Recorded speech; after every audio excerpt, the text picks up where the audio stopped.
In a vibrant valley, where the sun always seemed to linger a little longer in the wind-carried tales from distant mountains, lived two siblings, Puku and Pyuki. They weren't just names, they were distinct spirits, each destined to learn life's most profound lessons in their own unique way. Puku was the elder, thoughtful and meticulous. When faced with a new task, Puku would study, plan, and prepare. Every step was carefully considered, every risk assessed. Pyuki, on the other hand, was a whirlwind of joyous energy. Curious and impulsive, she'd jump in, experiment, and learn by doing, often with a mischievous twinkle in her eye. Their first big challenge came when they decided to build their own homes. The valley was expanding, and new plots of land were available. Puku approached his plot with great precision. He spent weeks observing the sunlight, testing the soil, and sketching designs. He consulted with the experienced builders in the village, learning about strong foundations and durable materials. His construction was slow, steady, and methodical. Each brick was laid with care, each beam perfectly aligned. He faced setbacks, a supplier delivered the wrong timber. A sudden storm delayed concrete setting, but Puku, armed with his plans and unwavering focus, calmly adjusted, found solutions, and pushed through. His house, when finished, stood solid, square, and seemingly impervious to the elements. Pyuki, with her boundless enthusiasm, dove straight into her plot. She loved the idea of building, but not the planning. "Let's see what happens," she'd exclaim, grabbing whatever materials felt good in her hands.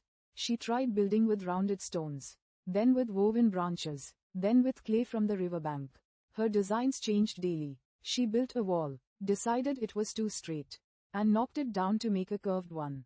Her first roof leaked, her second collapsed, and her third was a chaotic, but colorful, patchwork. People whispered about Pyuki's mess and lack of direction. She often got frustrated, sometimes even cried when things spectacularly failed. But after each failure, she'd dust herself off, laugh, and declare, "Well, that's not the way to do it." She learned about drainage when her yard flooded, about stability when her walls wobbled, and about insulation when the cold wind whistled through her early attempts. Her house, when finally completed after many iterations, was unconventional, vibrant, and uniquely hers, a whimsical blend of materials and styles that somehow, against all odds, worked beautifully. Years passed. The valley faced many trials, long, dry seasons, harsh winters, and unexpected blights. Puku's house, strong and well-planned, weathered these storms with minimal damage. He was praised for his foresight and meticulous approach. Yet, Puku found himself sometimes resistant to change. When the village council proposed a new communal water system that required him to alter his meticulously planned garden, he found it difficult to adapt.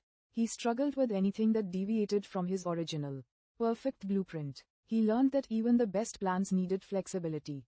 Pyuki's house, though initially seeming fragile, surprised everyone, because she had experimented with so many different materials and building techniques. She knew exactly which parts of her home were resilient and which needed reinforcement. When the dry season came, she intuitively knew where to collect and store rainwater, having failed at it so many times before. When a new pest threatened crops, she quickly devised an eclectic, multifaceted solution, because she was used to trying 10 things to find one that worked. Pyuki learned that true strength wasn't in avoiding mistakes, but in embracing them as invaluable teachers. One evening, as the sun dipped below the whispering mountains, Puku and Pyuki sat on Pyuki's eccentrically charming porch, sipping herbal tea. "You know, Pyuki," Puku mused, looking at his own steadfast home in the distance, "I always admired how you just went for it, even when things fell apart. I was so afraid of failure." Pyuki smiled, her eyes twinkling. "And Puku," she replied, "I always admired your calm strength. I sometimes felt like I was flailing, and you always seemed to know the right path." They both understood then. Life wasn't about choosing one way over another. It wasn't about planning every step or trying everything at once. It was about learning asterisk. Puku taught that preparation, discipline, and a strong foundation are crucial. But even the best laid plans must be flexible enough to bend, not break. In the face of the unexpected, life will challenge your certainties, and resilience comes from adapting. Pyuki taught that curiosity, experimentation, and a willingness to embrace failure are just as vital. Every stumble, every mistake, is a lesson. Life isn't about avoiding the fall, but about learning how to pick yourself up, pivot, and discover something new and wonderful in the process. Their homes, and their lives, were testaments to the beautiful, multifaceted lessons of existence. The valley thrived, not because everyone built the same way, but because Puku and Puki, and countless others, found their own paths, learned their own lessons, and collectively contributed to a richer, more resilient world. And the greatest teaching of all was that there is no single, right, way to live. Only your way, forged by your experiences, your successes, and your glorious, insightful failures.